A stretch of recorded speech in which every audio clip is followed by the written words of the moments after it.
ஆண்டவர் இரட்சகருமாகிய இயேசுவின் நாமத்தில் உங்களை நான் வாழ்த்துகிறேன். परमेश्वर उद्धारकर्ता परमेश्वर के नाम से मैं आप सभी का अभिनंदन करता हूँ।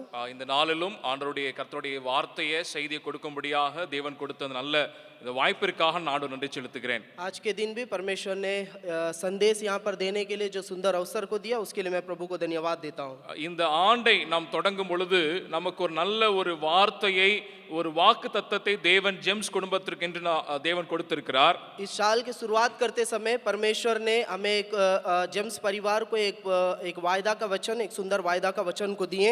நாகூம் அதனுடைய 2ஆம் அதிகாரம் அதனுடைய 1-2 வசனங்களை ஆண்டவர் நமக்கு கொடுத்திருக்கிறார். நம்ம எல்லாரும் அதை அறிந்திருக்கிறோம். नहूम की पुस्तक और उसका 2ஆம் அதிகாரம் दूसरा अध्याय அவருடைய 1-2 வசனங்கள் और पहला और दूसरा वचनों को இந்த வார்த்தையை நாம் நம்மளுடைய உபவாச கூடுகையில நாம் தியானித்தோம். और इस वचनों के आधार पर उपवास प्रार्थना में भी हम लोगों ने अध्ययन किए। இந்த தலைப்பின் கீழாக உபவாச கூடுகையில நாம் கூடி வந்தோம்.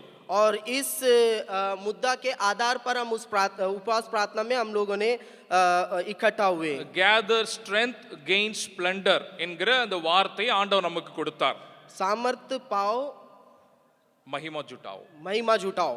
இந்த இந்த வசனத்தின் மூலமாக ஆண்டவர் நாம் இணைவது மாத்திரமல்ல, அந்த மகிமையை நான் திரும்ப வர பண்ணுவேன் என்கிற வார்த்தையே நம்மளுடைய ஜெம்ஸ் குடும்பத்தில் எல்லாருக்கும் ஆண்டவர் கொடுத்திருக்கிறார். इस मुद्दा के आधार पर हम केवल उन बातों को प्राप्त करना ही नहीं बल्कि हम फिर से इकट्ठे होकर उन बात के आधार पर आगे बढ़ने के लिए परमेश्वर ने हमें अनुग्रह दिया। இந்த நாளுக்காக நான் ஆண்டவருடைய சமூகத்தில் காத்திருக்கும் பொழுது மீண்டுமாக ஆண்டவர் அந்த வார்த்தை எனக்கு ஞாபகப்படுத்தினார். और जब मैं वचन को अध्ययन करने के लिए मैं परमेश्वर के सम्मुख में इंतजार कर रहा था, परमेश्वर ने उन बातों को फिर से मुझे याद दिलाया। அதற்காக நான் அந்த வசனங்களை முதலாவது நான் வாசிக்க இருக்கிறேன்.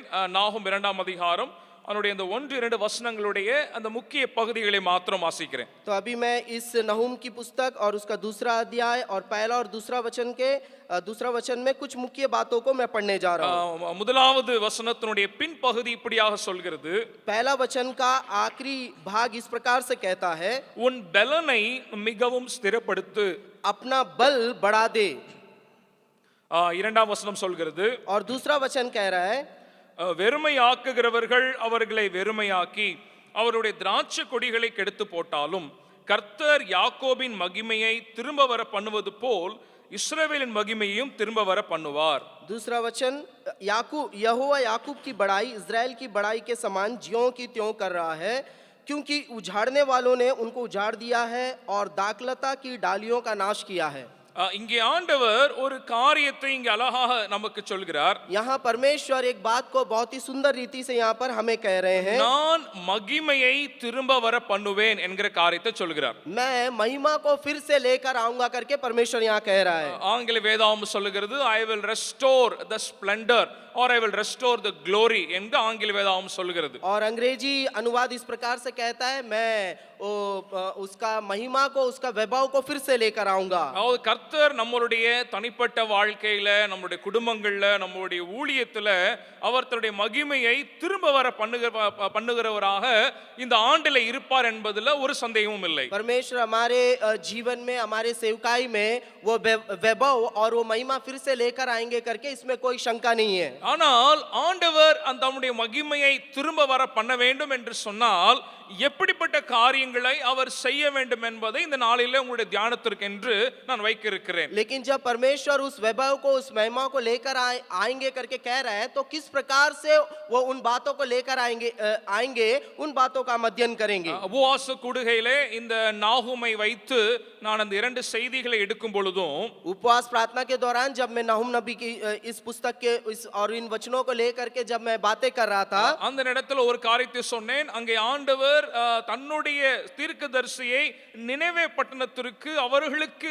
எச்சரிப்பை கொடுக்கும்படியாக தீர்க்கதரிசியாக ஆகிய நாகூமை ஆண்டவர் அனுப்பினார் என்று சொன்னேன். तो मैं उस समय में मैं कहा था कि परमेश्वर निनवे नगर में चेतावनी देने के लिए, अपने बातों को कहने के लिए इस नहूम नबी को वहां पर भेज रहा है। யோனா தீர்க்கதரிசி அனுப்பி கிட்டத்தட்ட 100 ஆண்டுகளுக்கு பிற்பாடு ஆண்டவர் மீண்டுமாக ஒரு தீர்க்கதரிசியை நினிவேக்கு அனுப்புகிறார். योना नबी को भेजने के लगभग 100 साल के बाद 100 ஆண்டுகள் 100 साल के बाद वो नहूम नामक नबी को फिर से भेज रहा है। இந்த ஒரு இரண்டு நபர்களாக தீர்க்கதரிசிகளை அனுப்புகிற காரியத்தை அதிகமாக நான் பழைய ஏற்பாட்டில் பார்ப்பது உண்டு. इस प्रकार से दो दो करके नबियों को या भविष्यवक्ताओं को भेजता हुआ हम पुराने नियम में देख सकते हैं। அதாவது ஒரு இடத்திற்கு ஒரே செய்தியை கொடுப்பதற்கு இரண்டு தீர்க்கதரிசிகளை வெவ்வேறு காலத்திலேயோ அல்லது அதே காலத்திலேயோ ஆண்டவர் நிறைய அனுப்பி இருக்கிறார். यानी एक ही नगर में या एक ही स्थान पर अपने संदेश को देने के लिए उसी स्थान पर दो दो नबियों को भेजता हुआ हम देख सकते हैं अलग अलग समय कालों में। உதாரணமாக எடுத்துக்கொள்வோம் என்று சொன்னால் பழைய ஏற்பாட்டில் ஒரே காலத்துல சக்கரியா தீர்க்கதரிசியையும் ஆகாய தீர்க்கதரிசியையும் தேவன் அதே செய்தி கொடுத்து அனுப்பினார். अगर पुराना नियम में उदाहरण के तौर पर देखेंगे तो हगई नबी को और हागाय சக்கரியா और जकरिया और हगई को भेजता हुआ हम देख सकते हैं। அதே போல நீங்கள் ஆமோஸையும் ஓசியாவையும் எடுத்துக்கொள்வீர்கள் என்று சொன்னால் அவர்களும் ஒரே காலகட்டத்தில் அனுப்பப்பட்டவர்கள். और वैसे ही यहाँ पर नहूम और यहोशू के बारे में देखेंगे, आमोस और ओसिया, आमोस और யோசியா को देखेंगे तो वहां पर एक ही समय में खाल में भेजता हुआ हम देख सकते हैं। அதே போல இந்த இடத்துல நாகூமை கொண்டு தேவன் நான் மகிமையை திரும்ப வர பண்ணுவேன் என்று சொல்கிறார் இல்லையா? और यहाँ जब हम देखते हैं नहूम को लेकर के परमेश्वर कह रहा है कि मैं उसको महिमा और वैभव को लेकर आऊंगा। அதே போல அந்த மகிமையை நான் வர பண்ணுவேன் என்கிற வார்த்தையை ஆமோஸும் ஓசியாவும் அதே தீர்க்கதரிசனங்களை சொல்கிறார்கள்। और वैसे इसी प्रकार का भविष्यवाणी को आमोस और यहोशू भी कहता हुआ हम देख सकते हैं। ஆமோஸ் ஓசியாவுடைய தீர்க்கதரிசன வார்த்தைகளை நீங்கள் பார்க்கும்போது जब आमोस और योशिया नबी की पुस्तकों या उसके वाणी को हम जब देखेंगे ஒரு வசனத்தை நம்ம வாசிக்கலாம்.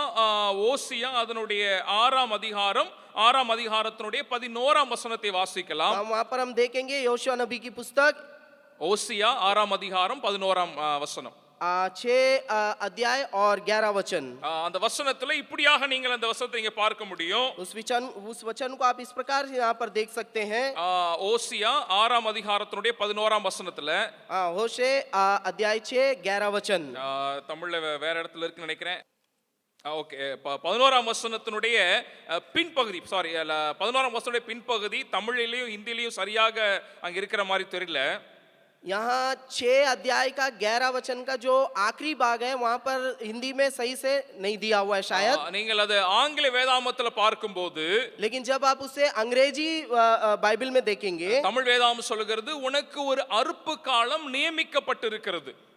वहां पर लिखा गया है, तमिल में इस प्रकार से लिखा गया, तुम्हारे लिए एक कटनी का समय दिया गया है, ठहराया गया है। ஆனால் ஆங்கில வேதாகமம் சொல்கிறது हार्वेस्ट इज अपॉइंटेड, அறுப்பு காலம் நியமிக்கப்பட்டிருக்கிறது. लेकिन अंग्रेजी अनुवाद में इस प्रकार से दिया गया है कि वो कटनी का समय जो है निर्धारित कर दिया गया है। அதோடு கூட சேர்த்து இன்னொரு வார்த்தையும் கொடுக்கப்பட்டிருக்கிறது. और उसी के साथ एक और बात को भी कह रहा है, that I would restore the fortunes of my people, நான் என் ஜனங்களுடைய அந்த மகிமையை நான் திரும்ப வர பண்ணுவேன். और एक और बात को कह रहा है कि मैं अपने लोगों का जो भाग्य को फिर से मैं उनका पुनर्स्थापित करूंगा। இதே வார்த்தையை நீங்க ஆமோஸ் தீர்க்கதரிசியினுடைய புத்தகம் 9ஆம் அதிகாரம் 14ஆம் வசனத்திலே நீங்க பார்க்கலாம். और इसी वचन को आप आमोस नबी की पुस्तक का में 9 अध्याय और 14 वचन में आप देख सकते हैं। आमोस 9:14 இதே வார்த்தையை சொல்கிறது. और आमोस 9 अध्याय और 14 वचन भी इसी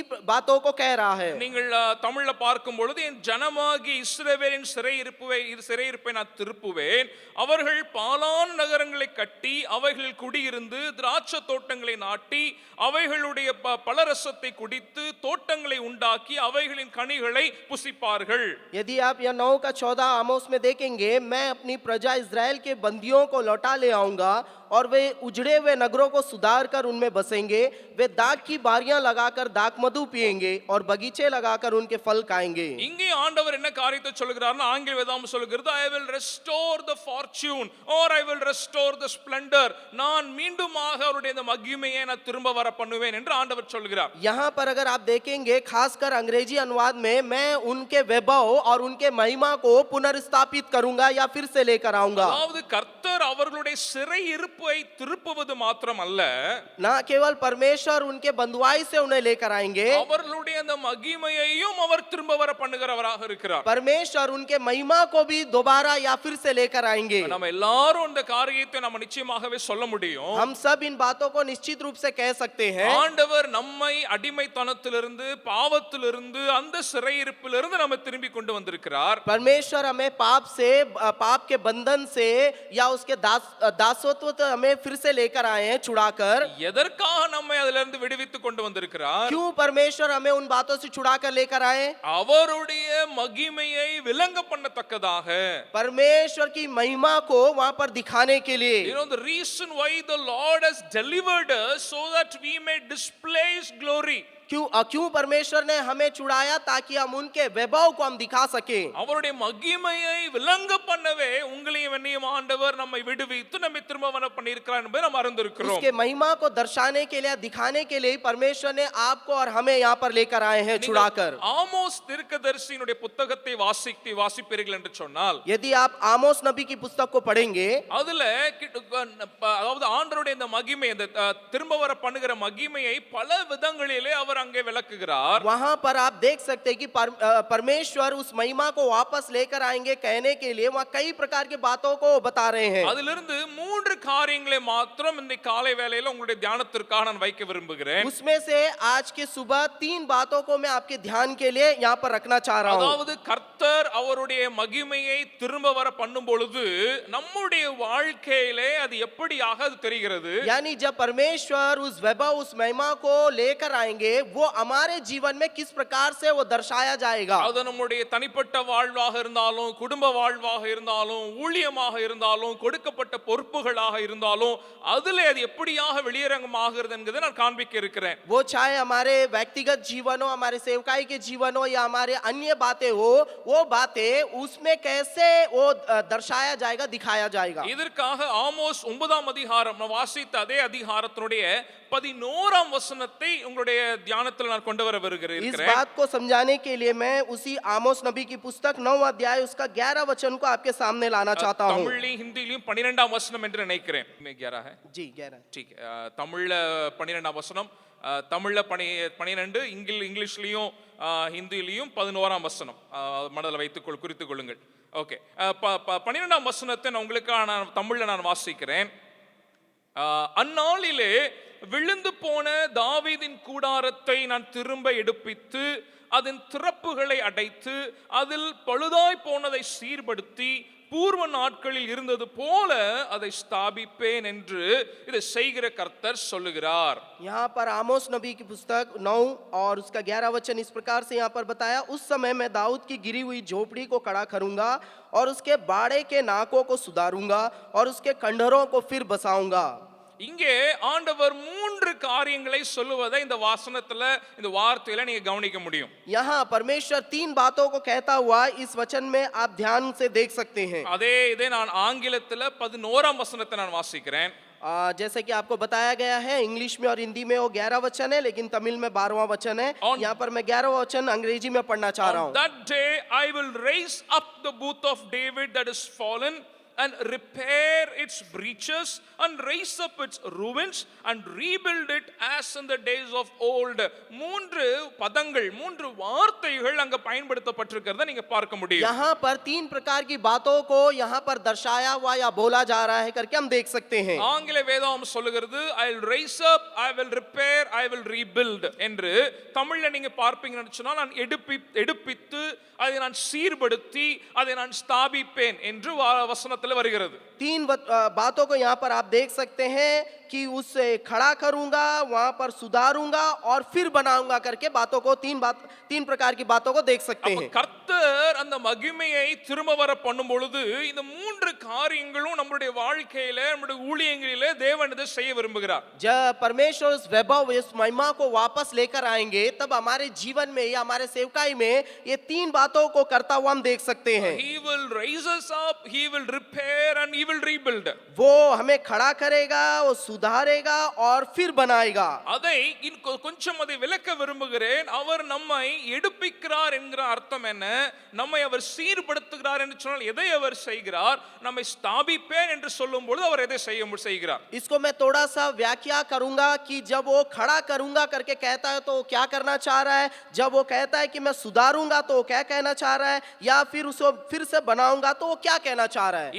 இதை எதை ஒப்பிட்டு எதை ஒப்புமையாக கொண்டு இங்க தீர்க்கதரிசி பேசுகிறார் என்று சொன்னால், यहाँ पर ये भविष्यवक्ता किस बातों से तुलना करते हुए इन बातों को कहता हुआ है करके अगर हम देखेंगे, நீங்கள் பழைய ஏற்பாட்டில் இரண்டு விதமான காரியங்களை நீங்கள் பார்க்க முடியும். तो आप पुराना नियम में आप दो प्रकार की बातों को हम आप देख सकते हैं। ஒன்று விழுந்து போன அலங்கத்தை நீங்கள் பார்க்க முடியும். அந்த சுவர், அந்த அலங்கத்தை நீங்க பார்க்க முடியும். तो एक आप देख सकते हैं गिरा हुआ जो है वो बाड़ा, गिरा हुआ बाड़े को देख सकते हैं। அதே போல அங்கே விழுந்து போன அல்லது இடிக்கப்பட்ட அந்த ஆலயத்தையும் நீங்க பார்க்க முடியும். या वहाँ गिरा हुआ उस झोपड़ी को या उस मंदिर को हम देख सकते हैं। So you can see, both இந்த இரண்டு காரியங்களையுமே நீங்க பழைய ஏற்பாட்டுல பார்க்கலாம். वहाँ पुराना नियम में आप इस प्रकार से देख सकते हैं, मंदिर तो गिरा हुआ मंदिर और गिरा हुआ शहरपना को आप देख सकते हैं या बाड़े को देख सकते हैं। அதாவது அந்த விழுந்து போன அலங்கமும் திரும்ப கட்டப்பட வேண்டும்.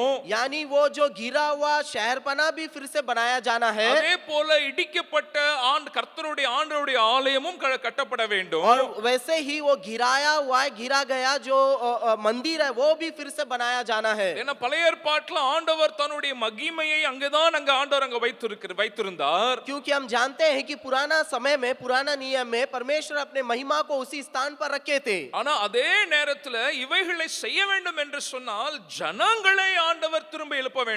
यानी और मान लीजिए इन बातों को करना है तो परमेश्वर को वहां लोगों को खड़ा करना है। அதாவது நான் இதை பார்க்கும் பொழுது எனக்கு ரொம்ப ஒரு ஆச்சரியமான ஒரு காரியம் இதுல எனக்கு நான் பார்க்கிறேன். जब मैं इन बातों को देख रहा हूं तो मुझे यहाँ बहुत ही एक आश्चर्य बात यहाँ पर नजर आ रहा है। புதிய ஏற்பாட்டுல தான் ஆண்டவர் தன்னுடைய மகிமையை ஜனங்களாகிய நமக்குள்ள நிரந்தரமாக அவர் வைத்து தங்குகிறார். क्योंकि जब हम नए नियम में देखते हैं तो आप देख सकते हैं कि वहां पर परमेश्वर अपनी महिमा को हमारे अंदर लगातार रखता हुआ या रखेंगे करके हम देख सकते हैं। ஆனா பழைய ஏற்பாட்டிலும் ஆண்டவர் தன்னுடைய காரியங்களை எடுப்பித்து கட்டுவதற்கு ஜனங்களை எடுப்பித்து கட்டுவதற்கு பின்னாடி தான் அதை அவரால் செய்ய முடியும். और वैसे ही पुराने नियम में भी देखेंगे तो उन गिरा हुआ बातों को फिर से उठा करके खड़ा करने के लिए परमेश्वर लोगों को ही इस्तेमाल करता हुआ हम देख सकते हैं। அப்ப முதலாவது அந்த ரைஸ் அப் என்று ஆண்டவர் சொல்லுகிற, நான் எடுப்பிப்பேன் என்று சொல்லுகிற காரியம் என்ன என்பதை நான் காண்பிக்க விரும்புகிறேன். तो सबसे पहले मैं यहाँ पर खड़ा करूंगा करके जो बात यहाँ लिखा गया है उसको मैं थोड़ा समझाने का प्रयास करूंगा। உங்க மனதில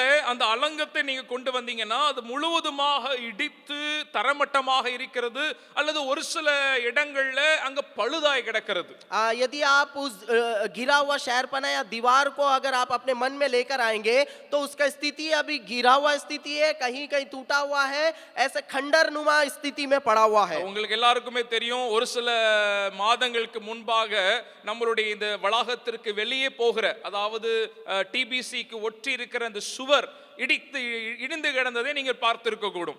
आपको पता होगा या याद होगा कुछ महीनों पहले यदि आप यहाँ से टीबीसी की तरफ जाएंगे तो वहां पर एक दीवार था जो गिरा हुआ स्थिति में पड़ा था. நீங்கள் அதை பார்த்திருக்க கூடும். அது இடிந்த மாத்திரத்திலேயே உடனடியாக அதை கட்டப்படுவதற்கான காரியங்களை உடனடியாக செய்யப்பட்டது. और आप ये भी जानते होंगे कि जैसा वो गिर गया था वैसे ही तुरंत ही उसको फिर से बनाने का काम को वहां पर किया गया. அது உடனடியாக அதை செய்ய வேண்டும். वो तुरंत ही उस काम को करा गया. அப்ப அது இடிந்த நிலையும் நம்ம பார்த்திருக்கிறோம், அது கட்டப்பட்ட நிலையும் நமக்கு தெரியும். वो गिरा हुआ स्थिति को भी हम लोगों ने देखे हैं और उसे फिर से बनाया हुआ बातों को भी हम लोगों ने देखे हैं. அதே ஒரு படத்தை தான் இங்க தீர்க்கதரிசி நமக்கு காட்டுகிறார். वही एक चित्र को या वही एक बातों को यहाँ पर भविष्यवक्ता हमें दिखा रहा है. இங்க இன்னொரு ஒரு காரியத்தை சொல்லிவிட்டு இத மேல நான் கடந்து செல்ல விரும்புகிறேன். एक और बात को बता करके मैं आगे बढ़ूंगा. இங்கே ஆமோஸ் தீர்க்கதரிசி யார் என்று நீங்க பார்த்தீங்கன்னு அப்படின்னு சொன்னா அவன் யூதாவை சேர்ந்த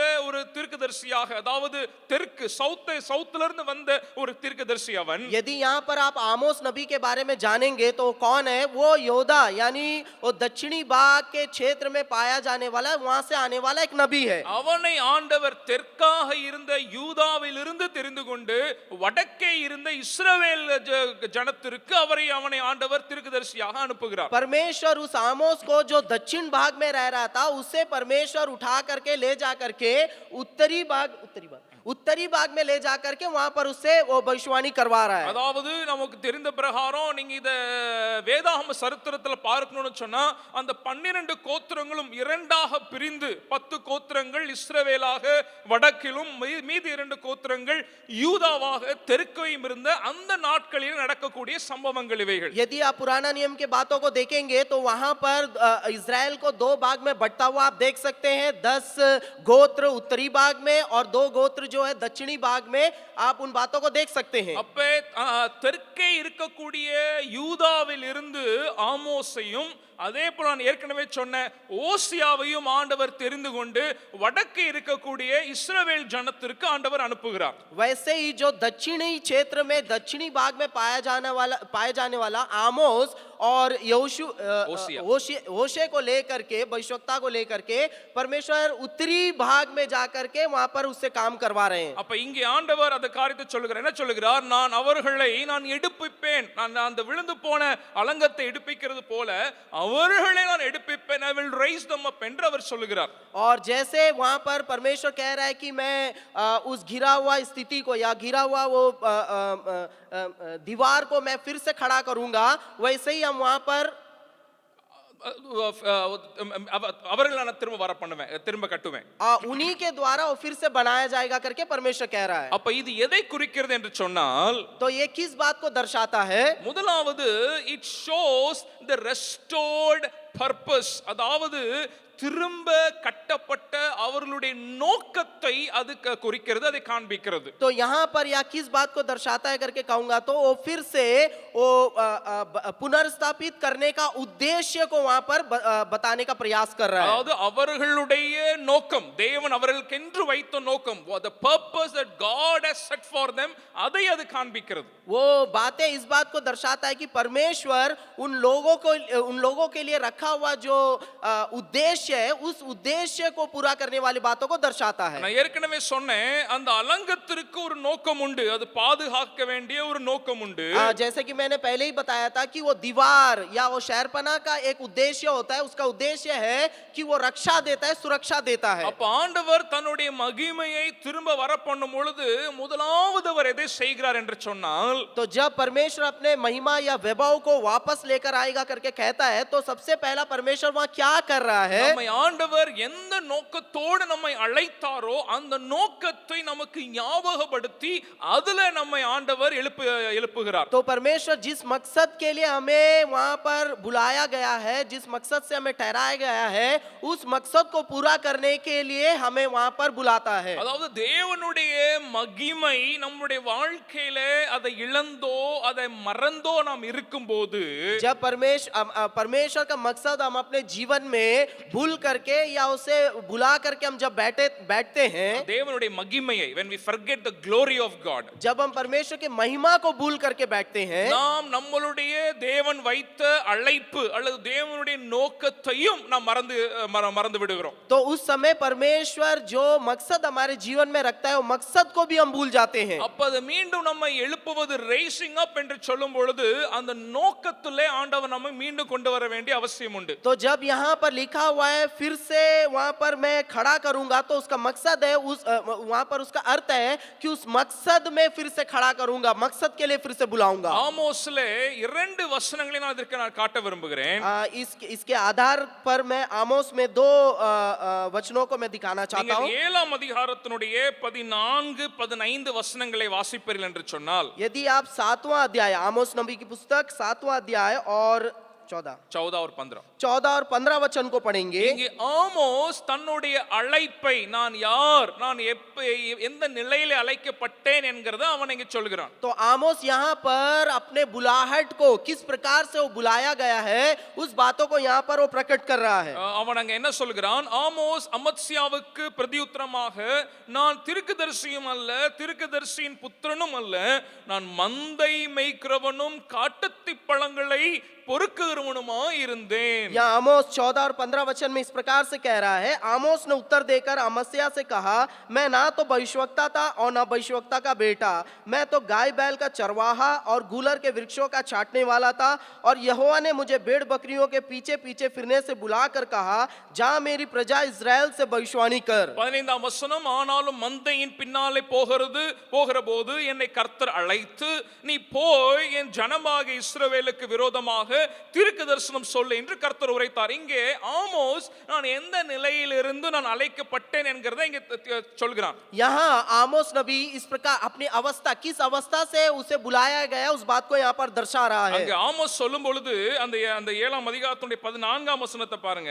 जब यहाँ आमोस कह रहा है तो आप 7वां अध्याय, आमोस 7वां अध्याय 14 वचन को देखिएगा। நான் மந்தைய மேய்க்கிறவன் மாத்திரமல்ல, मैं ना केवल गाय बैल का चरवाहा था, காட்டுத்தி பழங்களை பொறுக்குகிறவனாக இருந்தேன். यहाँ लिखा है गूलर के वृक्षों का चाटने वाला था। I was a hairdresser of the sycamore trees என்று அவன் சொல்கிறான். वह गूलर के वृक्षों का छाटने वाला था करके वो कह रहा है। அதாவது அந்த ஆண்டவருடைய வார்த்தையில, வசனத்துல ஒவ்வொரு வார்த்தையிலுமே ஒரு பெரிய அர்த்தம் பின்னாடி இருக்கிறது நீங்க பார்க்க முடியும். देखिएगा परमेश्वर के वचनों में एक एक शब्द में बहुत बड़ा अर्थ है करके आप देख सकते हैं। இதனுடைய பின்னணி என்ன, இதனுடைய சூழல் என்ன அப்படின்னு சொல்லி பார்த்தீங்கன்னா, यदि आप इसके पृष्ठभूमि को देखेंगे, இங்கே அழைக்கப்பட்டவனுக்கு ஒரு எதிர்ப்பு நிலை, ஒரு எதிர்ப்பான ஒரு நிலை இங்கே ஏற்படுகிறது. यहाँ बुलाया गया जो व्यक्ति है उसके विरोध में कुछ बातें उठ खड़ी हुई है। அவனுக்கு ராஜாவாகிய அமஸ்யாவே அவனுக்கு விரோதமாக அங்க பேசுகிறான். यहाँ अमस्या राजा ही उसके विरोध में कह रहा है। அவனுக்கு சொல்லப்படுகிறது, நீ இங்க இருக்க கூடாது, நீ திரும்பி போ என்று சொல்லப்படுகிறது. वो राजा उससे कह रहा है, तुम यहाँ नहीं रहना, तुम यहाँ से चले जाओ। அவனுடைய தீர்க்கதரிசன அந்த வார்த்தைகள் அங்கே ஏற்றுக்கொள்ளப்படவில்லை. वहाँ आमोस नबी का जो भविष्यवाणी की बातें हैं वो वहाँ के लोग या राजा स्वीकारे नहीं। நிறைய நேரங்களில நாம் எந்த நோக்கத்துல, எந்த அழைப்புல நாம் அழைக்கப்பட்டோமோ, कई समयों में जिस मकसद से या जिस मकसद से हम बुलाए गए हैं, அதற்கு நாம் வைக்கப்பட்ட நாம் இருக்கிற சூழ்நிலை எதிர்மாறாக இருக்கும்போது, जब हमें उस बातों को करने के लिए जहाँ पर हम रखे गए हैं वहाँ की परिस्थिति जब बिल्कुल अलग होती है, நாம் அந்த நோக்கத்தை விட்டு பின் திரும்புவதற்கான வாய்ப்பு உண்டு. तब हम उस मकसद को छोड़ करके पीछे हट जाने का एक जरिया होता है या वहाँ पर அப்படிப்பட்ட ஒரு வாய்ப்பு उस प्रकार का अवसर एक एक मौका हो होता है, जाता है. एक मौका बन जाता है। அது நீங்க படிக்கிற வாலிபர பிள்ளைகளாக இருக்கலாம், वो आप पढ़ने वाले बच्चे लोग जवान हो सकते हैं, ஊழியம் செய்கிறவர்களாக பெரியவர்களாக இருக்கலாம், या सेवकाई करने वाले बड़े लोग हो सकते हैं। சில நேரங்கள்ல டிபிஸ்ல நடக்கக்கூடிய, நான் டிபிஸ்ல முந்தி நான் படித்து கொடுக்கும்போது நான் அந்த காரியத்தை நான் பார்த்திருக்கிறேன். और मैं कुछ दिनों पहले जब मैं टीबीसी में पढ़ाने गया था तब टीबीसी में उस प्रकार की बातों को देखा। 35 பேர் சேர்ந்தார்கள். और लगभग 33 लोग मिले। கடைசில போக போக பார்த்தா அதுல 2 3 4 பேர் இடையிலே விட்டு போயிடுவான். और उसके बाद आखिरी में देखेंगे तो जब जुड़ते हैं, पढ़ाई करने आते हैं तो ज्यादा लोग आते हैं, लेकिन उसके बाद 2 4 5 लोग निकल जाते हैं उसमें से। நான் இது எதிர்பார்த்த மாதிரி இங்க காரியம் இல்ல. मैं जिस प्रकार से सोच रहा था उस प्रकार की बातें यहाँ पर नहीं है। இல்ல, இங்க இருக்கக்கூடிய அந்த ஷெட்யூல், இந்த காரியம் எல்லாம் எனக்கு ஒத்து போல.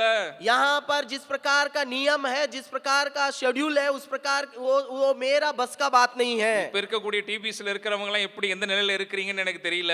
अभी जो यहाँ टीबीसी के भाई लोग बैठे हैं वो किस मनोदशा में के साथ बैठे हैं नहीं पता। அது கடைசில போகும்போது தான் தெரியும். और जब यहाँ से लौट कर जाएंगे आखिरी में तब पता होगा। நர்சிங் ஸ்கூல்ல இருக்கிறவங்கள குறித்து எனக்கு தெரியல. नर्सिंग स्कूल में पढ़ने वाली बहनों के विषय में मुझे नहीं पता। ஆனா நம்மளுடைய பெரியவர்களாகிய ஊழியம் செய்வர்களுடைய நம்மளுடைய காரியங்களும் இப்படி வர வாய்ப்பு உண்டு। लेकिन हमारी सेवकाई की बातें भी इस प्रकार से होने की संभावना है। எதிர்மறையான சூழல் நம்மளுடைய அழைப்பிலிருந்து நோக்கத்திலிருந்து நாம் திரும்பி போக பண்ணுவதற்கான வாய்ப்பு உண்டு. विपरीत परिस्थितियां हमारे मकसद या हमारे सेवकाई से हमें वापस लौटा ले जाने का वहां पर एक अवसर पैदा कर देता है। ஆமோஸ் தீர்க்கதரிசிக்காக நான் ஆண்டவரை நன்றி செலுத்துகிறேன். लेकिन मैं आमोस नबी के लिए परमेश्वर को धन्यवाद देता हूं। அவன் தன்னுடைய அழைக்கப்பட்ட அந்த நிலையை அவன் யோசிச்சு பார்க்கறான். वो अपना बुलाए जाने की वो दशा को वहां पर याद कर रहा है। அவன் என்ன சொல்ல, நான் தீர்க்கதரிசி அதனால நான் இங்க நிக்கிறேன்லாம் சொல்ல. वो यहाँ पर ये नहीं कह रहा है कि मैं भविष्यवक्ता हूं इसीलिए मैं यहाँ पर खड़ा हूं। ஆனா அவன் என்ன சொல்லுகிறான், लेकिन நான் சாதாரணமா மந்தையை மேய்ச்சிட்டு இருந்தேன். लेकिन वो क्या कह रहा है, मैं तो एक साधारण भेड़ बकरी का चराने वाला था। நான் அந்த சிக்கமோர் என்று சொல்லக்கூடிய அந்த பழங்களை நான் பறித்து கொண்டிருந்தேன். और मैं गूलर के वृक्षों का छांटने वाला था।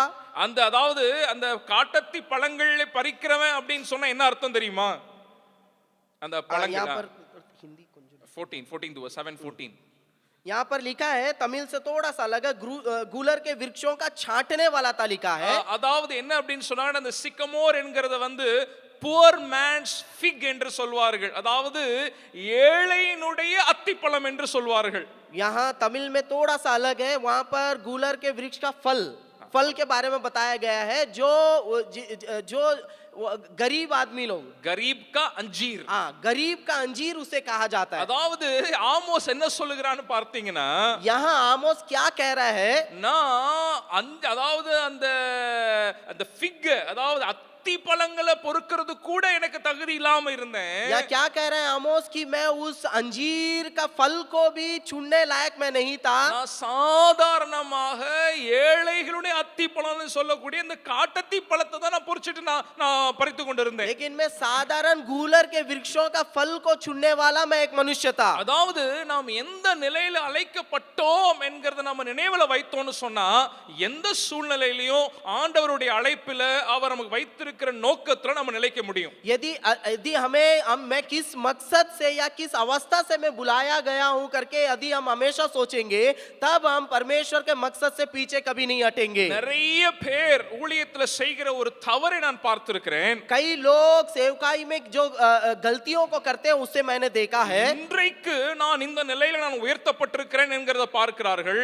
आज वो अपनी दशा को देखते हैं कि मैं यहाँ तक ऊंचा उठाया गया हूँ। அந்த நிலையில அதாவது ஒரு பிரச்சனை வந்துருச்சுன்னா உடனே அவங்களால அதை சமாளிக்க முடியாது. लेकिन उस अवस्था में रहते वक्त कोई समस्या जब आती है तो वे लोग उसे संभाल नहीं पाते हैं। ஆனால் ஆண்டவர் நம்ம எந்த நிலையில அழைத்தார் என்பதை நான் நினைவில் எப்பவுமே கொண்டிருக்கும் பொழுது இது நமக்கு பிரச்சனையே கிடையாது. लेकिन जब यदि हम जिस अवस्था से हम बुलाए गए हैं वो बात हमेशा हमारे मन में रहेंगे तो कोई भी परिस्थिति हमें हिला नहीं सकती। அப்ப ஆண்டவர் நம்மை தன்னுடைய மகிமையை வர பண்ணுகிறார் என்று சொன்னால், लेकिन तो यहाँ परमेश्वर अपनी महिमा को यहाँ लेकर आएगा करके जब कह रहे हैं, நம்மை அழைத்த அந்த நோக்கம், அழைத்த அந்த அழைப்பை நமக்கு நினைப்பூட்டி அதிலே நம்ம வைக்க விரும்புகிறார். और तो वो परमेश्वर चाहता है कि हमें जिस बुलाहट से बुलाए हैं उस बुलाहट को हमें याद दिलाकर उस अवस्था में रखना चाह रहा है। அப்ப எவ்வளவுதான் இடிச்சாலும் என்னதான் சூழ்நிலை எதிர்மாறாக இருந்தாலும் நம்ம அசைய மாட்டோம். तो उस समय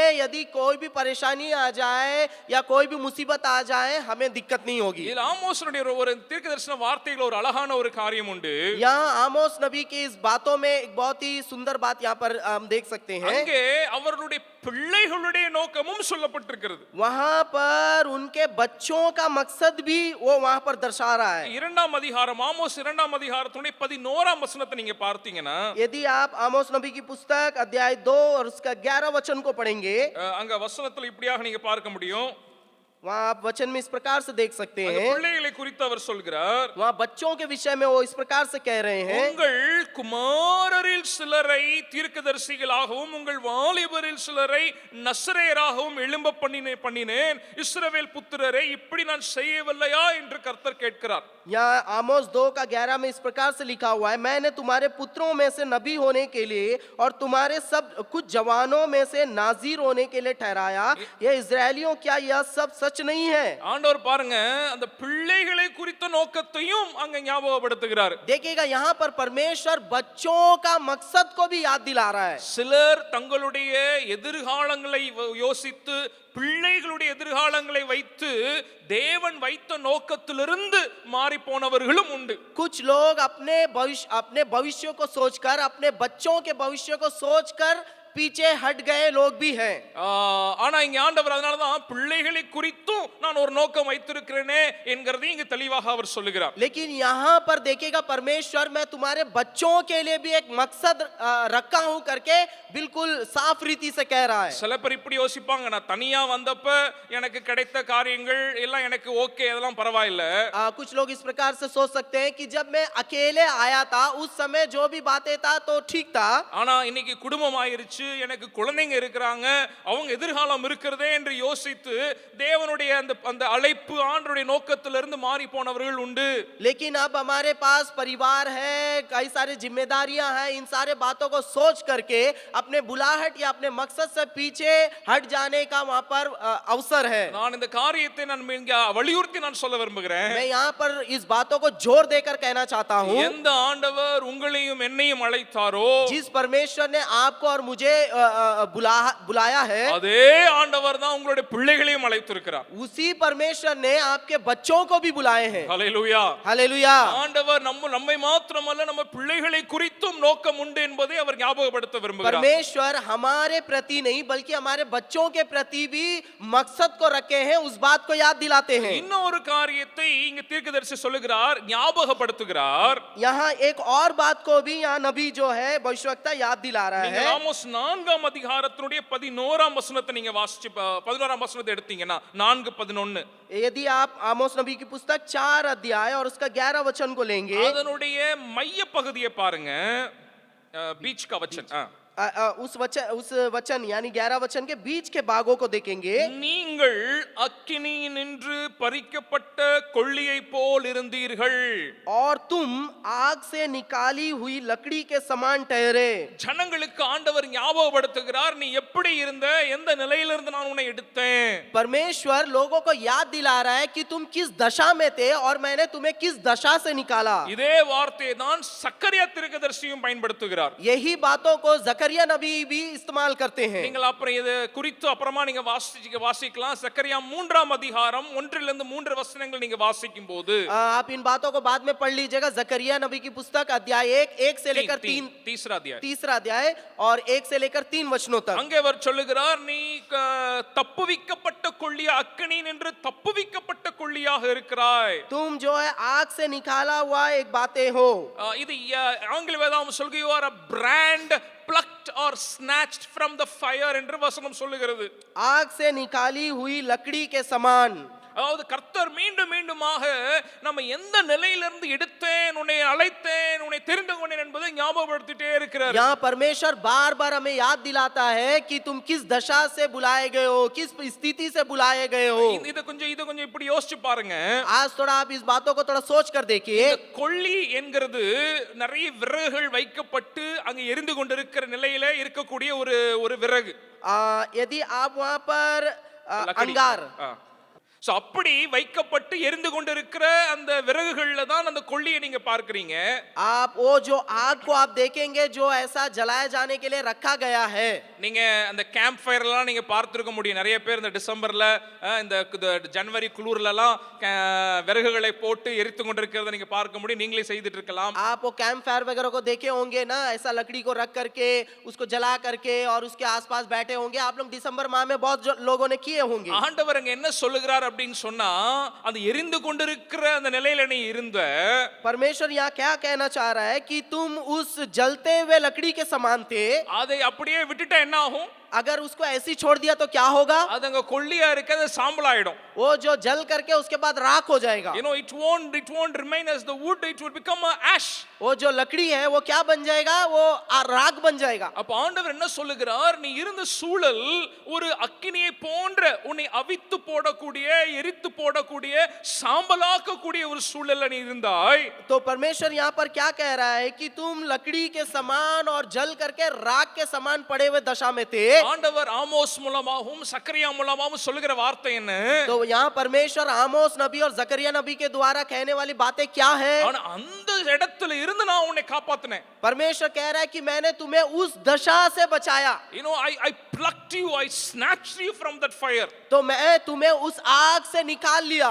சில நேரங்கள்ல உலக அக்கினிகள் நம்மை பட்சிக்க கூடிய சூழல்ல நாம வைக்கப்பட்டிருந்தோம். कई बार हम संसार के आग के द्वारा जलाए गए स्थिति में हम रह सकते हैं। பாவ சூழலிலே பட்சிக்கப்படக்கூடிய அக்கினியின் சூழல்ல நாம் வைக்கப்பட்டிருந்தோம். पाप करते हुए उस दशा में, उस अग्नि में, पाप के अग्नि में पड़ा हुआ स्थिति में हम रह सकते हैं। நீங்க எந்த சூழல்ல இருந்தீங்கன்னு சொல்லி எனக்கு தெரியாது. आप किस स्थिति में थे करके मैं नहीं जानता हूँ। தேவன் சரியான நேரத்துல அந்த அக்கினி நம்மை அவித்து போடாதபடிக்கு சாம்பலாக்காதபடிக்கு நம்மை அதிலிருந்து நம்மை தூக்கினேன் என்று ஆண்டவர் சொல்லுகிறார். लेकिन परमेश्वर सही समय पर हमें वो आग जला करके भस्म ना कर दे और उससे पहले ही परमेश्वर हमें निकाल करके बचा लिए। எவ்வளவு அருமையான அழகான ஆண்டவர் பாருங்க. कितना सुंदर और कितना प्यारा परमेश्वर है। देखिए மீது அவர் தன்னுடைய கவனத்தை வைக்கிறதுனால நம்மை அந்த எப்படிப்பட்ட நிலையிலிருந்து நம்மை எடுத்திருக்கிறார். वो हमारे ऊपर वो चिंता करने के चलते वो हमें किस किस दशा से निकालते हैं करके हम देख सकते हैं। மீண்டும் மீண்டுமாக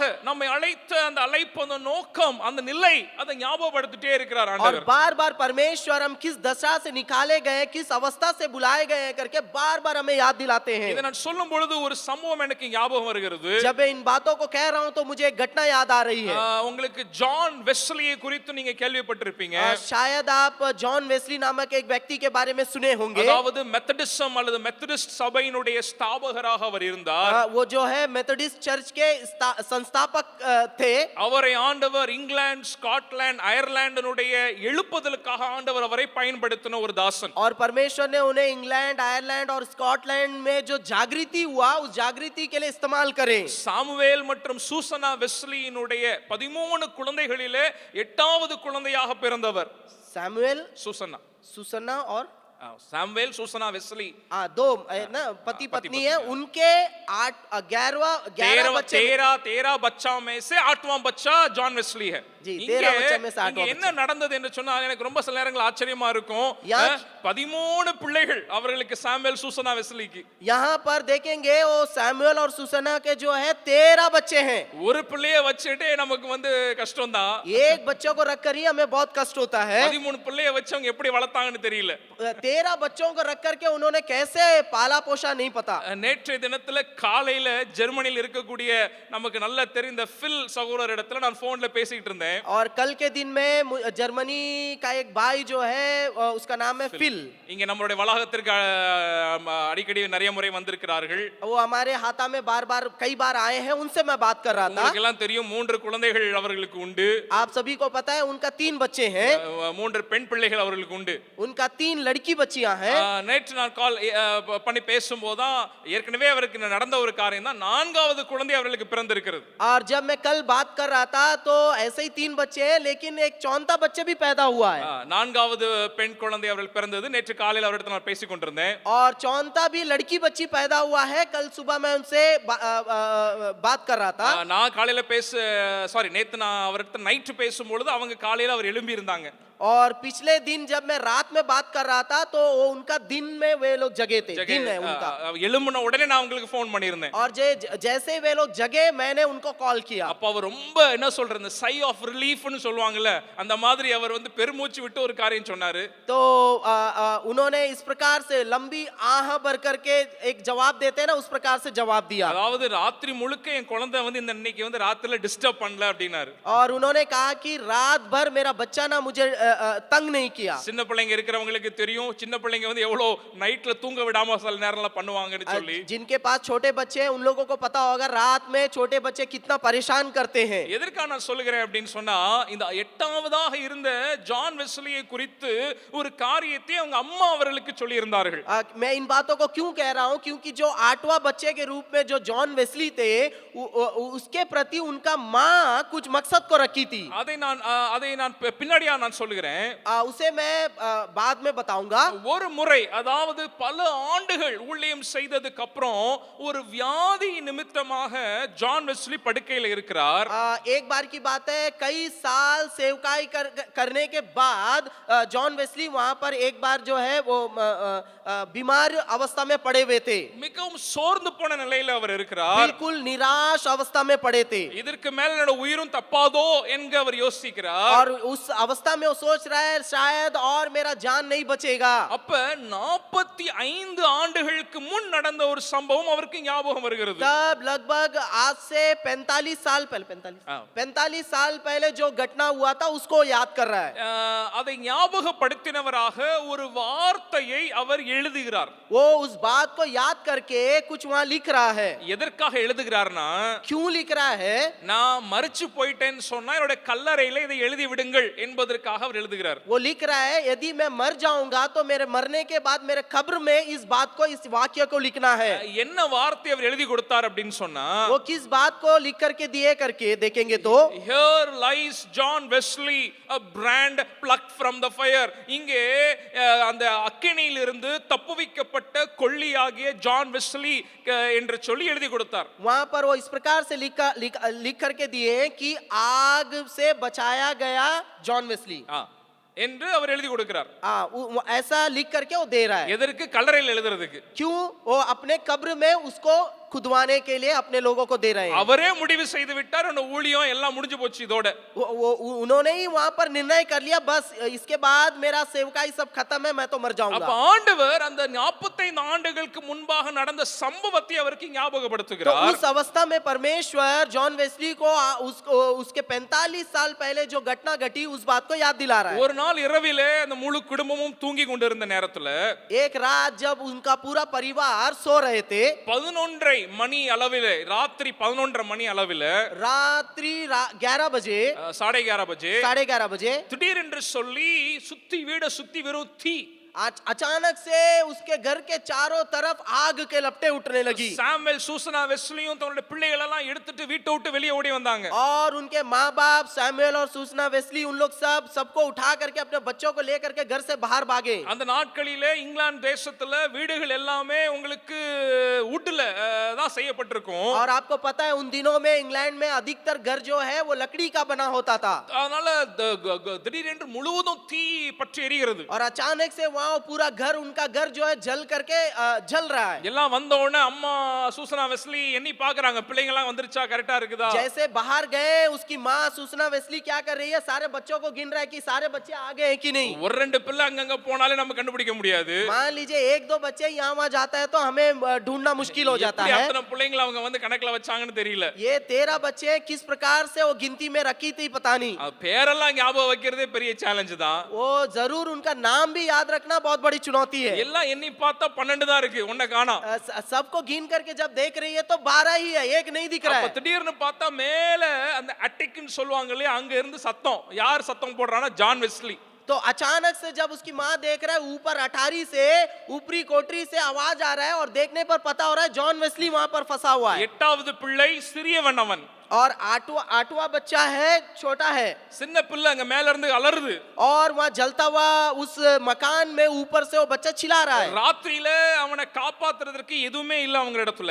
और रात्रि के समय उनको बचाने का कोई भी वहां पर उनका पास कोई साधन नहीं है, ஏணிலாம் அங்க இல்ல, सीढ़ी वगैरह नहीं है। உன்னை ஓடி வந்த ஜனங்கள் ஒருத்தருக்கு மேல ஏறி அவர்களே ஒரு ஏணியாக மாறி மேல இருந்து ஜான் வெஸ்லியை அவர்கள் காப்பாற்றினார்கள்। तो वहां पर जितने लोग इकट्ठे हुए थे उन्होंने क्या करा, एक दूसरे के ऊपर कंधा में चढ़ करके उस अटारी तक पहुंच करके उस जॉन वेस्ली को वहां से बचाया। அப்ப அவங்க அம்மா ஜான் வெஸ்லிட்ட சொன்னாங்க, तब उस समय उसकी माँ यानी जॉन वेस्ली की माँ ने जॉन वेस्ली से कहा, இந்த ஆமோஸ் செக்கரியாவுடைய வார்த்தையை அவருக்கு சொன்னார்கள்। तो इस आमोस और जकरिया में जो लिखा हुआ बातें हैं उस जॉन वेस्ली को उसने कही, ஜான் நீ ஒரு நாளும் நீ இத மறந்து போகாத, जॉन तुम इस बात को कभी नहीं भूलना, ஆண்டவர் உன்னை ஒரு நிச்சயமாகவே அக்கினியிலிருந்து உன்னை தப்புவித்த கொள்ளியாக நீ இருக்கிற. परमेश्वर जरूर तुमको आग में से बचा करके निकाला है करके तुम कभी नहीं भूलना। 45 ஆண்டுகள் कழித்து அந்த வியாதி படுக்கையிலே அவர் ஞாபகப்படுத்தி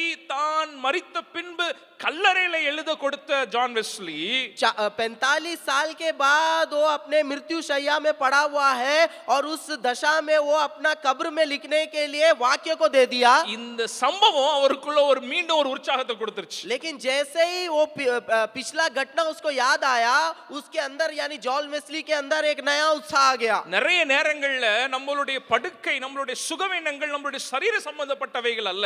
कई बार हमारे जो बलहीनता हमारे शारीरिक बातें नहीं हो सकता அது है, நம்மளுடைய மனது சம்பந்தப்பட்டது. वो हमारे मन से संबंधित या हमारी मानसिक बातें हो सकती ஐயோ है। எனக்கு சரீரத்துல பலவீனம் இதெல்லாம் முடியாதுன்னு நினைச்சா அவ்வளவுதான், முடியாதுதான்.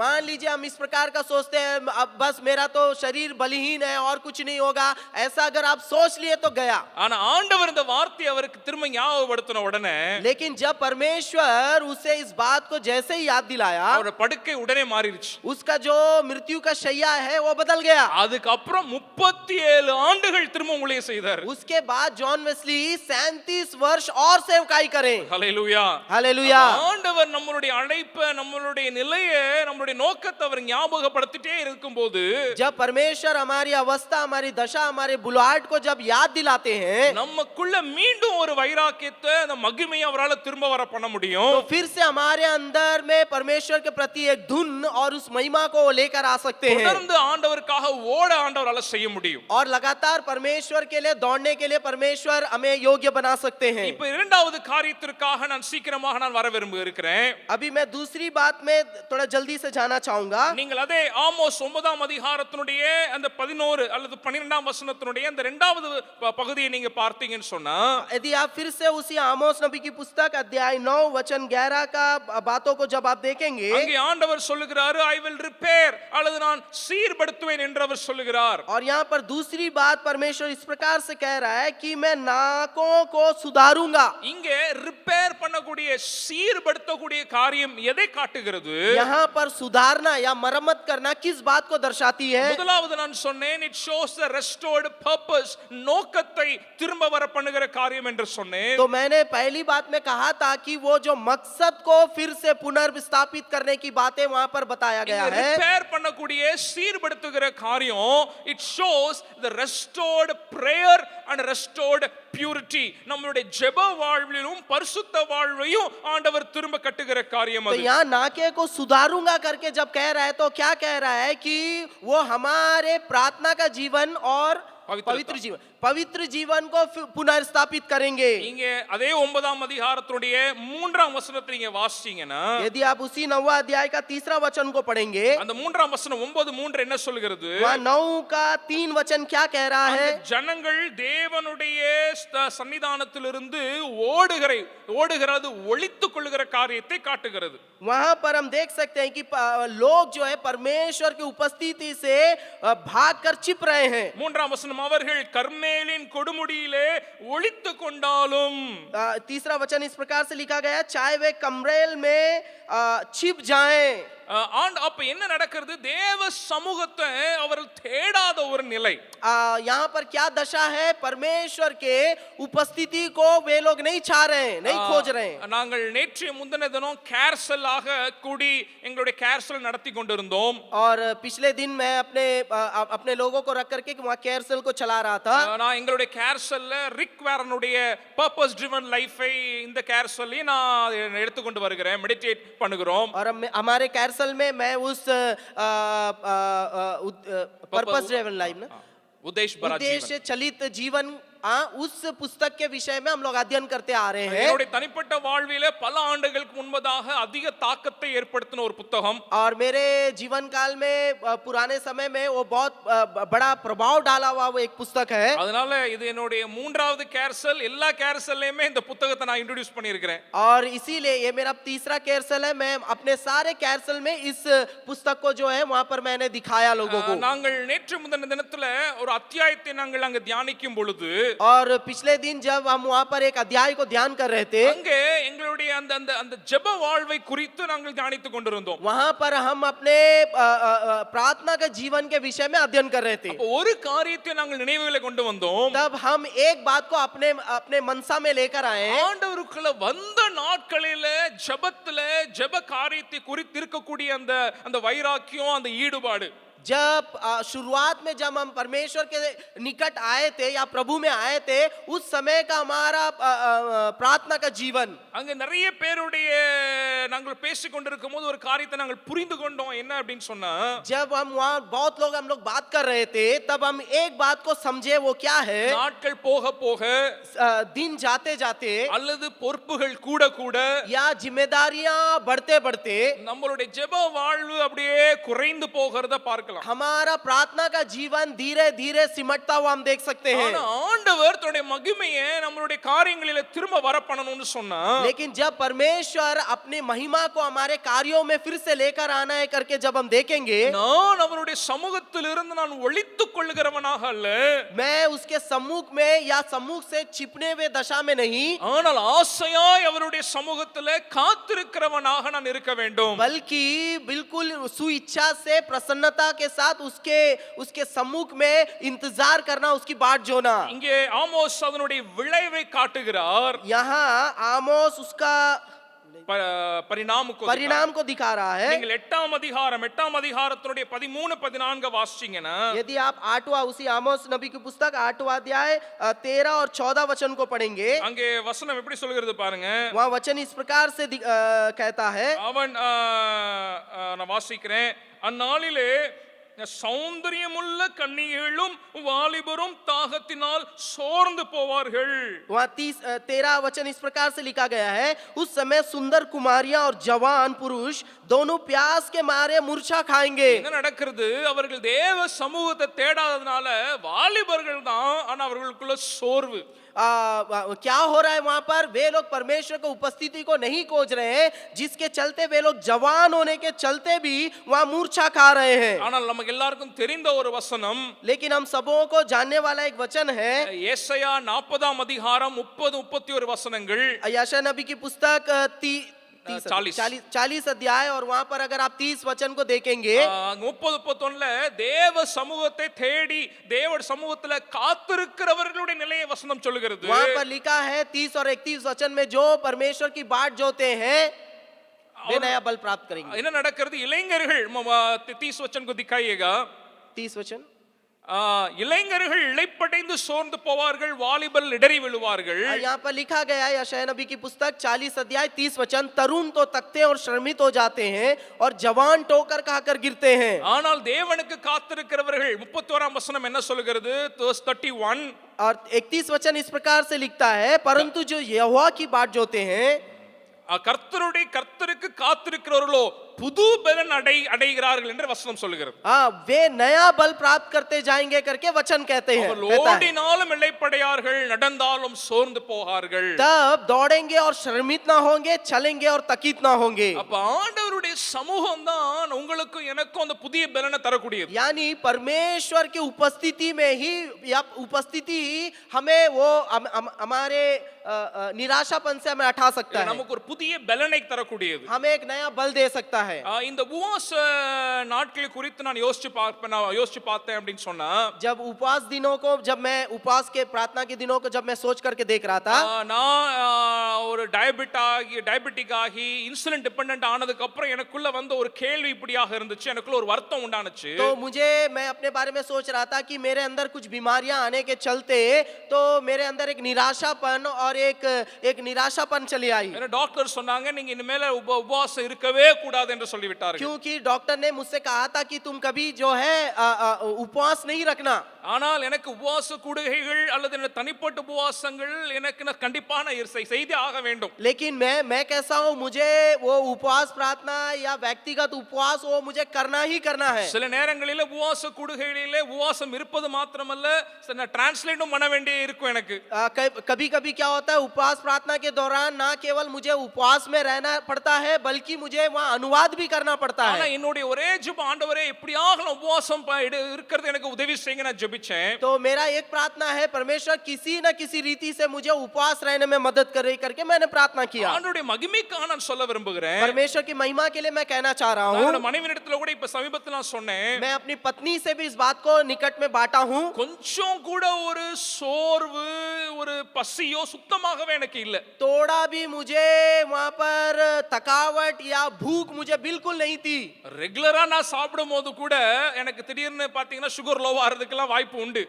लगातार या निरंतर जब मैं खाते रहता हूँ तब भी क्या होता है, कभी कभी मेरा शुगर का जो लेवल है वो कम हो जाता है। ஆனா உபவாச நாட்களில கொஞ்சம் கூட சுகர் லோவாகவே இல்ல. लेकिन उपवास के दिनों में बिल्कुल मेरा शुगर का जो लेवल है वो कम नहीं हुआ। எதற்காக நான் சொல்லுகிறேன், தேவ சமூகம் நிச்சயமாகவே நமக்கு ஆவிக்குரிய பலனா இருந்தாலும் சரீர பலனா இருந்தாலும் அது நமக்கு கொடுக்கக்கூடியதாக இருக்கிறது. देखिएगा, परमेश्वर की उपस्थिति हो, चाहे हमारा आत्मिक बलहीनता हो, शारीरिक बलहीनता हो, उसमें से हमें नया कर सकता है। அதற்கு காரணம் என்ன, தேவன் ஏன் சொல்லுகிறார் பாருங்க, என்னுடைய சமூகத்துல காத்துற எதுக்கு சொல்றாரு? यहाँ देखिएगा उसका कारण क्या है। परमेश्वर यहाँ खुद कहता है कि क्यों मेरे बाट जो है या उपस्थिति में रहना है। ஆமோஸ் 3ஆம் அதிகாரத்துல அவர் அதுக்கான காரியத்தை சொல்லுகிறார்.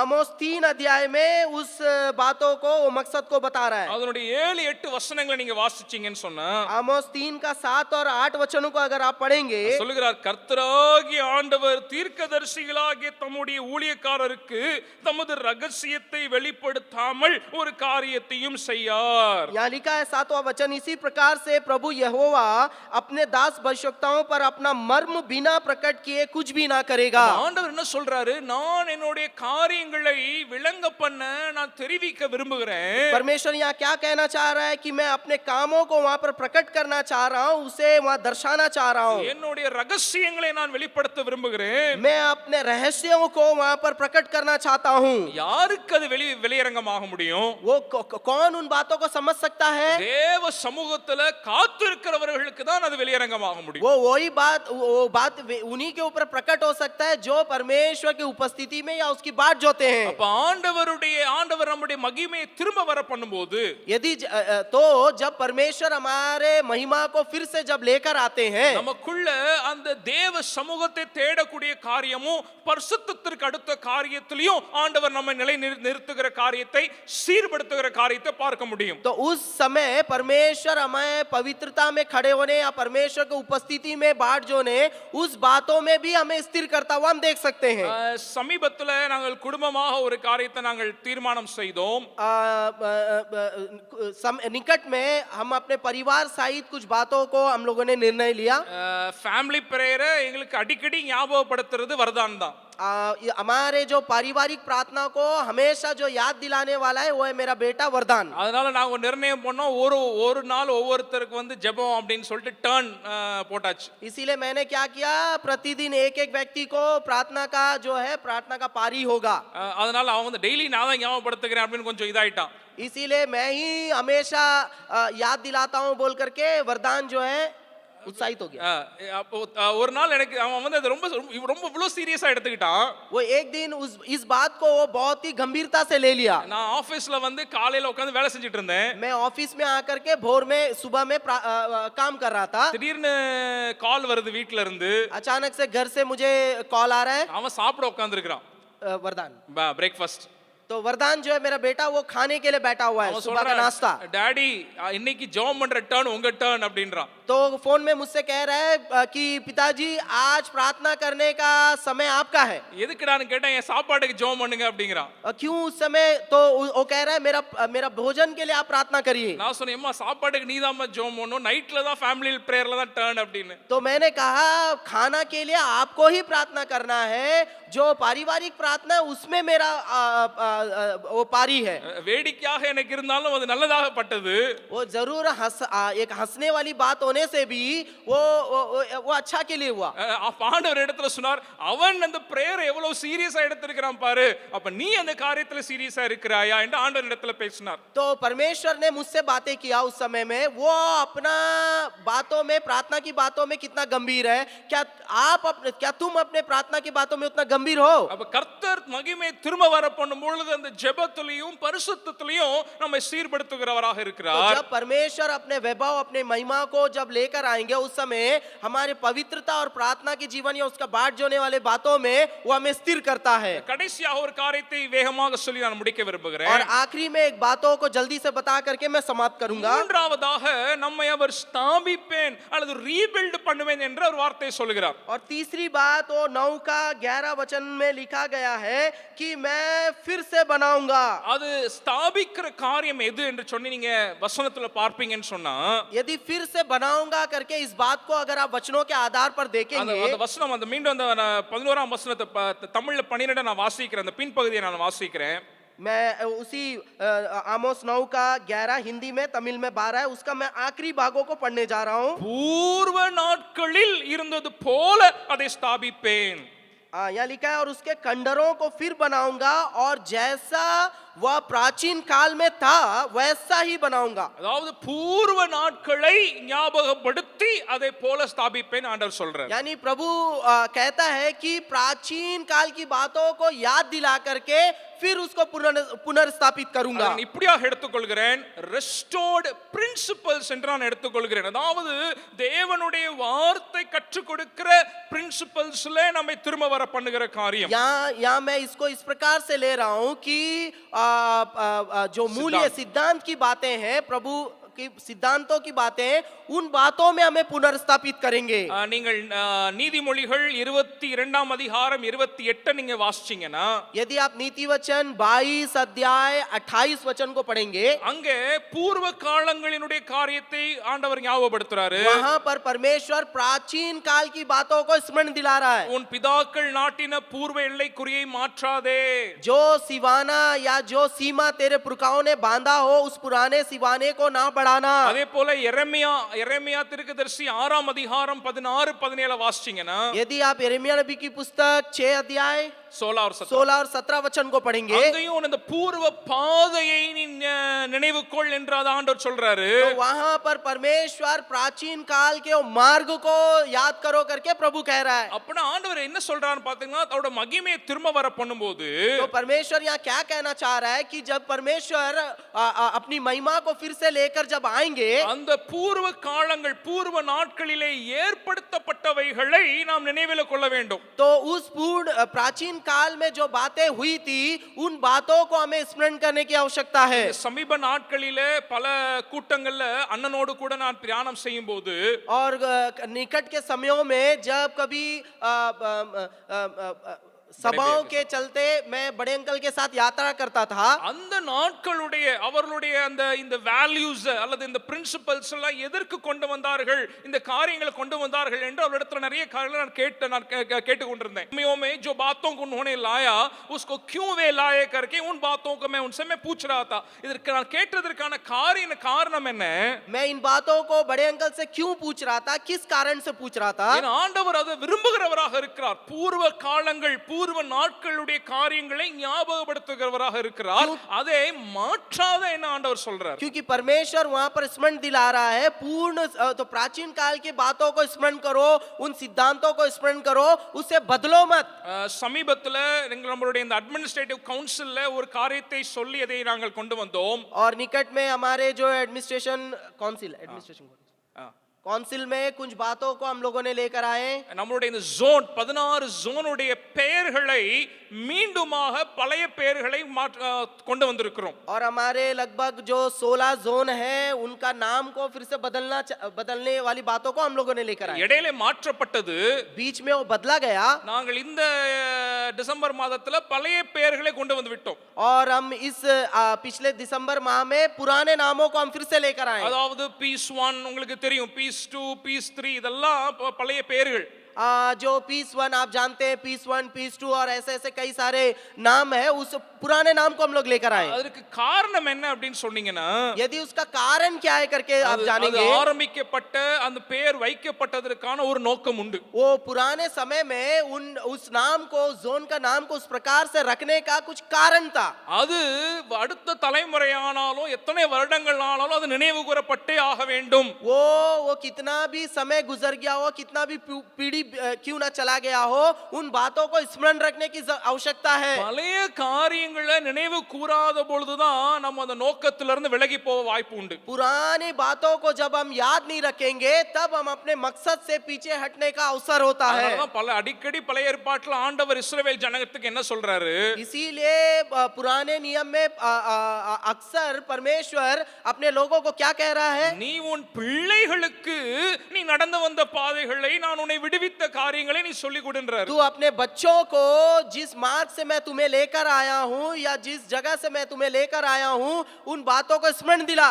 அதாவது அந்த சரித்திரம், அந்த ஹிஸ்டரி, அந்த காரியம் மீண்டும் மீண்டுமாக நினைவு கூறப்பட வேண்டும். यानी उस इतिहास को, पुरानी बातों को फिर से बार बार उनको याद दिलाना है। ஆனால் நாம் அந்த பிரின்சிபல்ஸ்ல, அந்த காரியங்களில நிலை நிற்க கூடாதபடி இருக்கிறதுக்கான காரணங்கள் என்ன தெரியுமா? लेकिन हम उन पुराने सिद्धांतों में क्यों खड़े नहीं हो पाते या नहीं है, उसका कारण क्या है? நேரம் குறைவாக இருக்கிறதுனால அந்த வசனத்தை மாத்திரம் சொல்லி நான் முடிக்கிறேன். समय कम होने के चलते मैं केवल उन वचनों को बता करके मैं खत्म करूंगा। ஆமோஸ் 6ஆம் அதிகாரம் 1ஆம் வசனத்தை நீங்க வாசிச்சீங்கன்னா, यदि आप आमोस नबी की पुस्तक 6 अध्याय एक वचन पहला वचन को पढ़ेंगे அந்த காம்ப்ளசன்சி, निर्विसारத்தை குறித்து அங்க வேதம் சொல்லுகிறது. तो वहां पर निश्चिंतता के बारे में बता रहा है। இரண்டாவது 6ஆம் அதிகாரத்தினுடைய 8ஆம் வசனத்தை வாசிச்சீங்கன்னா, और दूसरी बात 6 अध्याय का 8वां वचन को पढ़ेंगे, அங்க பிரைட் அல்லது பெருமையை குறித்து வேதம் சொல்லுகிறது. वहां पर घमंड की बातों को वचन बतला रहा है। 8ஆம் அதிகாரத்தினுடைய 1-2 வசனங்களை வாசிச்சீங்கன்னா, यदि आप 8वां अध्याय पहला और दूसरा वचन को पढ़ेंगे, அங்க அழுகி போன பழம், ராட்டன்னஸை குறித்து வேதம் சொல்லுகிறது. तो वहां पर खराब हुआ फल के बारे में वहां पर बता रहा है। இது மூணு இங்கிலீஷ்ல நீங்க எடுத்தீங்கன்னு சொன்னீங்கன்னா, यदि इन तीनों शब्दों को आप इंग्लिश में लेंगे, காம்ப்ளசன்சி, பிரைட், ராட்டன்னஸ், यानी वहां पर निश्चिंतता और वहां पर घमंड और तीसरी बात वहां पर सड़ा हुआ CPR வரும். அங்க CPR आता है अगर आप இங்க देखेंगे। நிறைய மெடிக்கல் டேர்ம்ல CPR பண்ணுவாங்க. செத்து ஒரு சாகர மாதிரி இருந்தாங்க, ஹார்ட் நின்றுச்சுன்னா CPR பண்ணி ரிவைவ் பண்ணுவாங்க. यहाँ पर अस्पतालों में अगर आप जाएंगे तो वहां पर जब आप मरने की स्थिति में रहेंगे तो वहां CPR करते हैं, वहां कुछ करते हैं। கார்டியோ பல்மனரி ரெசிசிட்டேஷன் செய்து திரும்ப உயிர் கொண்டு வருவாங்க.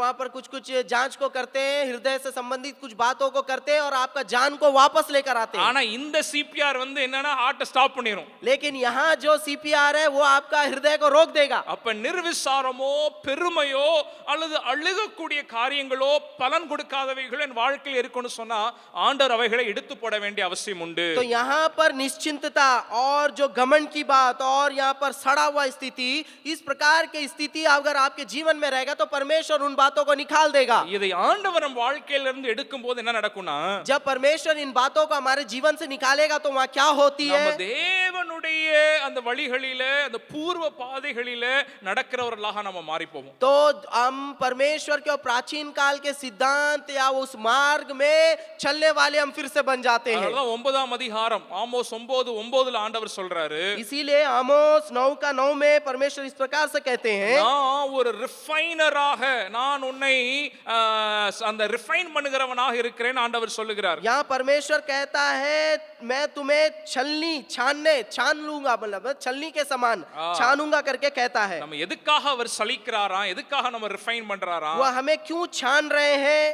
நம்மை மீண்டுமாக அவருடைய நோக்கத்துல, அவருடைய மகிமையில திரும்ப வர பண்ணுவதற்காக, ताकि फिर से हम परमेश्वर के मकसद में और उस महिमा में चले आए। இங்கே ஆண்டவர் தன்னுடைய காரியங்களை நம்முடைய வாழ்க்கையில செய்வதற்கான நோக்கம் என்ன?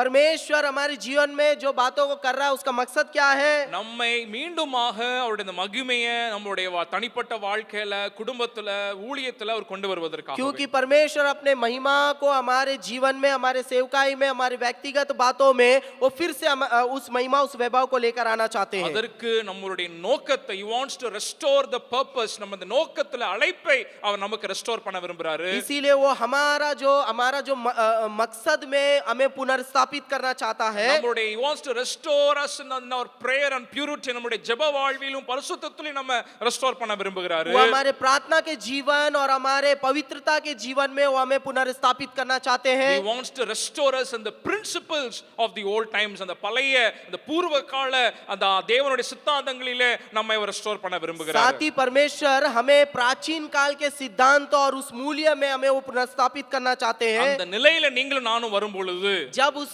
दशा में उस अवस्था में अब आप और हम चले आते हैं, கர்த்தர் வசனத்துல சொல்லி இருக்கிறபடி அந்த மகிமையை நம்மளுடைய காரியங்களிலே நிச்சயமாகவே அதை பார்க்க முடியும் तब परमेश्वर अपने वचनों में जिस प्रकार से कहे हैं कि हमें उस वैभव को, उस महिमा को हम अपने कार्यों में, अपने जीवन में देख सकते हैं। நம்ம எல்லாருமே இந்த காரியங்களுக்கு நம்ம ஒப்பு கொடுத்தவர்களாக எழுந்து நின்று நம்ம ஒரு நிமிஷம் ஜெபித்து முடிக்கலாமா? हम सब खड़े होकर इन बातों के लिए अपने आप को अर्पण करते हुए प्रार्थना करके हम इसे समाप्त करेंगे।